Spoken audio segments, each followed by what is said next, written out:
Go out to your fence right now and push your thumb against one of the posts down near the ground. Go on. If it gives a little, if the wood feels soft or spongy, or you can dig a fingernail into it, then I want you to understand something. That post is dying from the inside, and the paint you put on it is the reason. You painted that post maybe 8 years ago, maybe 10. You bought the good can, the one that promised 15 years, and here you are. The wood gone soft and black at the bottom, the paint peeling off in sheets, and you're about to spend another $200 and a whole weekend doing it all over again. Now, let me tell you about the barn behind my house. The siding on that barn is older than my grandfather. It has never been painted, not once, not ever. It has stood through 140 winters and 140 summers, through ice storms and floods and heat that curls shingles, and the wood is still sound. You can wrap your knuckles on it and hear that tight, dry, solid sound, the sound of wood that is still strong all the way through. My name is Elias Yoder. I'm Amish. I farm in Lancaster County, Pennsylvania, and we have never bought a can of paint to protect a barn, a fence, a shed, or a chicken coop in the whole history of this farm. We use something that costs about $20 to mix up a whole bucket of, and it does not sit on top of the wood the way paint does. It goes into the wood and becomes part of it, and it protects the wood instead of smothering it. I am going to give you the exact recipe today, and the one my family has used for as long as anyone can remember, including the one extra ingredient most folks have never heard of. I'm going to show you how to put it on wood you already own, even wood that is already painted and already starting to rot. And I'm going to tell you the part that should make you a little angry, which is that this was common knowledge in every farmhouse in America 100 years ago, and the only reason you have never heard of it is that there is no money in it for anybody. Let me start by telling you why your paint failed, because of that crack. But it cannot get back out because the rest of the wood is still sealed tight use. Once you understand this, you will never look at a paint can the same way again. Wood is not dead. I know it looks dead. It has been cut from the tree, milled, dried. But wood never stops moving. It breathes. On a humid day, it takes moisture in from the air and swells just a little. On a dry day, it gives that moisture back and shrinks just a little. Every single day, in and out, your fence and your deck and your barn siding are breathing, swelling, and shrinking with the weather. That is just the nature of wood, and there is no stopping it. Now, here is what paint does. Paint is a skin of plastic. When you brush it on, it seals the surface. That is the whole idea. That is what they sell you. And on the day you put it on, it works. The wood is sealed, the water cannot get in. But the wood is still breathing under there. It is still swelling and shrinking every day under that skin of plastic. And sooner or later, a year, 2 years, that movement cracks the paint, just a hairline, just a little split you would never notice, often down low near the ground or on a corner or around a nail head. And now you have the worst possible situation. Water gets in Thrinder good paint. So the water sits there soaked into the wood, trapped behind the very paint that was supposed to protect it. And trapped water is what rot eats. Trapped water is what the fungus needs. So your post rots from the inside out behind paint that still looks fine on the surface. That is why your fence fails at the ground line. That is why your deck rots underneath where you cannot see it. The paint did not fail you by wearing off. The paint failed you by working too well. It sealed the wood up so tight that the wood drowned. The old people understood this. They never tried to seal wood. They knew you cannot win that fight. Instead, they did the opposite. They used something that lets the wood breathe freely while making the wood itself poisonous to the things that rot it. And that something is lime. The powder is called hydrated lime. You may also see it called slaked lime or builder's lime or mason's lime. It is calcium hydroxide. You can buy a 50 lb bag of it at any farm supply store or hardware store for under $20. And that bag is enough to do far more than one weekend project. It works out to pennies a pound. Now I have to stop right here and tell you the truth about safety because I take this seriously and you should too. Lime is caustic. It is a strong alkaline, high on the scale, like a strong soap or worse. Wet lime will burn your skin if you leave it on, and it will hurt your eyes badly if it gets in them. So when you mix it and when you brush it, you wear gloves, you wear eye protection, and you keep it away from the children until it is dry and cured. This is not something to be careless with.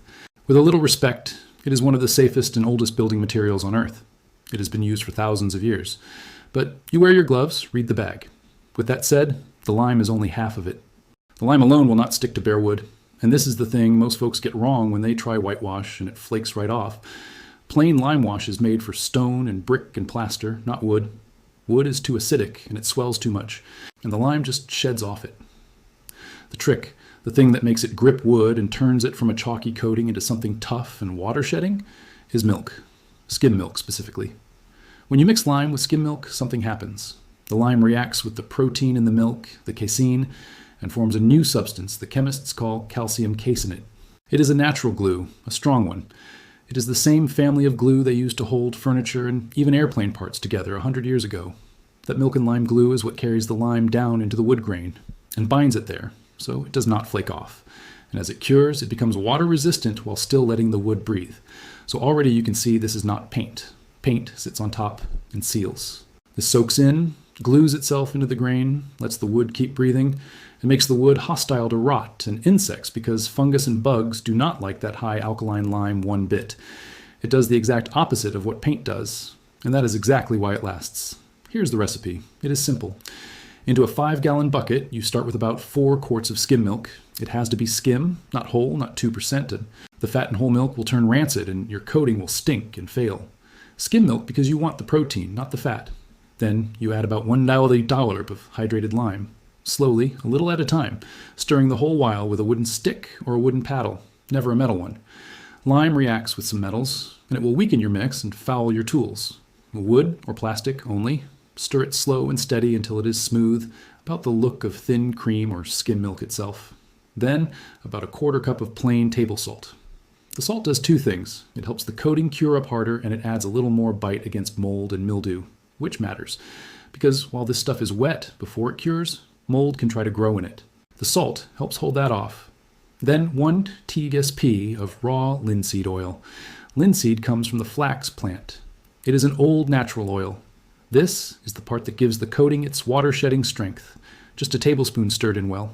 Too much, and it will not cure right. A tablespoon is plenty. And now the ingredient most folks have never heard of, the one my family has always added, the one that takes this from a good coating to a coating that lasts for decades. Alum, potassium alum. It is a white crystal powder you can buy in the pickling section of the grocery store or at any pharmacy. Folks have used it for pickling and canning for 200 years. Costs $1 or $2. You take about 2 tablespoons of powdered alum, dissolve it in a cup of hot water until it is clear, and you stir that into your bucket last right before you brush it on. Here's what the alum does. It is what they call a mordant, a binder, a fixative. It is the same thing the old dyers used to lock color into cloth so it would not wash out. In your bucket, the alum grabs hold of the lime and the milk protein and binds them tighter together and drives the whole mix deeper into the wood. It is the difference between a coating that holds up for a handful of years and one that holds up for decades. My grandfather never called it a mordant. He would not have known the word. He just knew that the batch with the alum in it was the batch that lasted. And so that is the batch we have always made. That is the whole recipe. 4 quarts skim milk, a pound of hydrated lime, a 1/4 cup of salt, a tablespoon of linseed oil, 2 tablespoons of alum dissolved in hot water and added last. Mix it in a bucket of wood or plastic, never metal. The whole batch costs you under $25 and covers a good-sized fence. Now, let me tell you how to put it on because the preparation matters as much as the recipe. And the good news for you is that you do not have to start with new wood. This works on the fence you already have, the deck you already built, even wood that is already painted and already starting to go soft. Pick a stretch of dry weather, 3 dry days in a row if you can get them, because this needs to dry and begin curing without rain on it. First, take a stiff wire brush and go over the whole surface. You're not trying to strip it down to bare wood like you would for paint. You're doing the opposite. You're roughing it up, opening the pores so the coating can soak in. If there is loose, flaking old paint, knock it off with the brush. Wherever the wood is still slick with good paint, scuff it up so it is no longer slick because this coating needs a porous, open surface to grip. It will not soak into a smooth, painted skin. If you find soft, punky, rotted spots, dig that bad wood out with a screwdriver or an old chisel until you reach wood that is still firm. Do not leave the rot in there and coat over it. That will just keep rotting underneath. Dig it back to good wood. Do not fuss over how it looks. You're about to coat the whole thing anyway. Then you brush the mix on. Use a natural bristle brush. The old folks used horsehair, but any wide natural brush will do. Do not spray it. Brush it and brush it on thin. It will look thin and milky, almost see-through going on. That is right. That is what it is supposed to look like. Do not glob it on thick, trying to get coverage in one pass. Thin coats soak in and cure right. Thick ones crack. Let it dry a full day, 24 hours. Then put on a second thin coat the same way. 2 thin coats is the standard. On wood that is very rough or very weathered. You might want a third. Let that cure. That is the work. A weekend, a bucket, a brush, and under $25 in materials. Now you're going to see something in the first rain that might worry you. So let me tell you about it ahead of time so you do not think it failed. For the first few days, water will bead right up on the surface and run off the way it does on a fresh waxed table Then, after a week or two, the water will seem to soak in a little instead of beating. Do not panic. That is not failure. That is the coating doing exactly what it is supposed to do. What is happening is this. The lime in your coating is slowly turning back into stone. I mean that plainly. Hydrated lime left open to the air pulls in a gas from the air over time and turns back into calcium carbonate, which is limestone, the same stuff the lime was burned from in the first place. It is becoming rock again, right there in the grain of your wood. And it does this slowly over weeks, and it gets harder every time it gets damp and dries again. Rain does not wear this coating away the way it wears away paint. Rain helps it cure.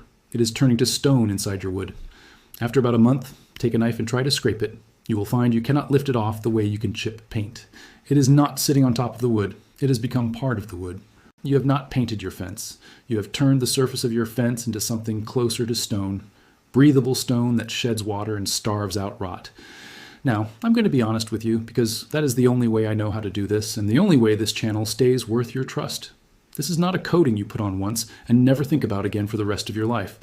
On a barn wall under a good roof, overhang out of the worst weather, it can last for decades. There are buildings in our country wearing lime wash that was last touched before any of us were born. But on a fence post sitting out in full sun and full rain, on a deck you walk on every day, you will want to freshen it up.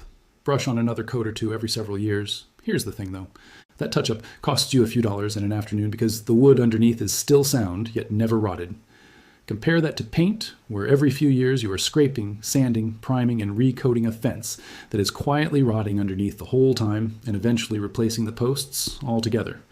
A coat of this, every so often for pennies on wood that never rots against a lifetime of paint and replacement, that is the trade.